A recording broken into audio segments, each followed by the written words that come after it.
just getting started, what about the message? I'm going to cover 3 things.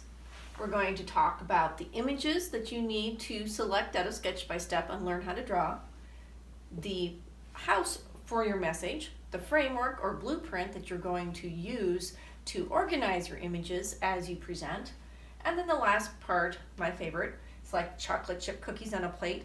What are the nuggets of information that you're going to use with the icons and the framework to deliver to your audience so that they will walk away, not with chocolate chip cookies per se, but with valuable information. So to start, let's look at number 1, icons.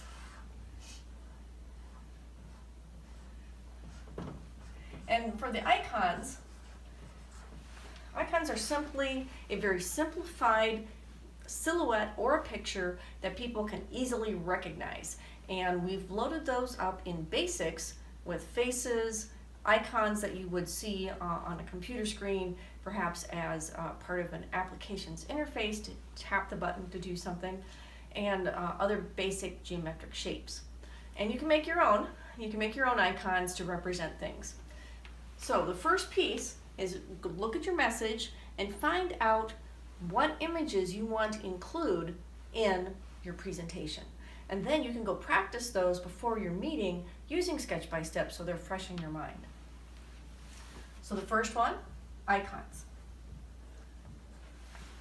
And later, as you get better at your drawing, then you can expand into the more complex images such as metaphors or figures, things like that, that you may need a little bit more practice, but once you're confident in drawing those, and you can bring your mobile device with you to have as a reference as you draw. So first one, icons. Second step is the framework or blueprint of the message. How are you going to draw it on the page? So in this case, we're going to call them blueprints. And what the blueprint is, you always think about it before you build. So in this case, you're going to think about your message and who you're talking to so that you can give them context for your message. It could be that you want one picture that will fill up the board so that they can just focus on that one concept with perhaps some captions and, chunked in information so that you can get that one concept anchored in. Other times you're going to be doing some graphic recording or doing some ideation, and you want to have a bunch of different things, but the more organized it is, the easier it will be to see it and understand it. And resist the temptation to just blast it with information. We're doing visual communication, so you want to keep it very simplified and to essence. So that's the blueprint.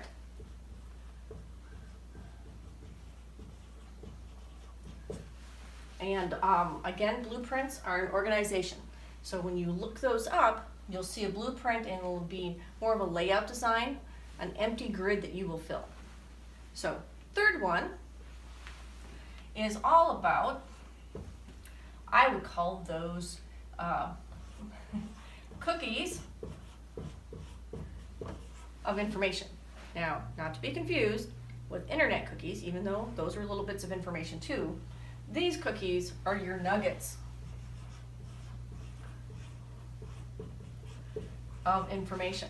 And you want to have it short and sweet and have exactly a contained amount of information. So on your platter of cookies, you want to have only what will fit on your plate or on your blueprint, right? So keep those nuggets of information to fit on the plate, to fit into your blueprint. So again, when you're doing whiteboard presentation, you want to identify the images or icons you want to use in your presentation. You want to pick a blueprint or a pattern that's going to hold that information, and then zoom in on the nuggets of information that you want to associate with those images in that pattern.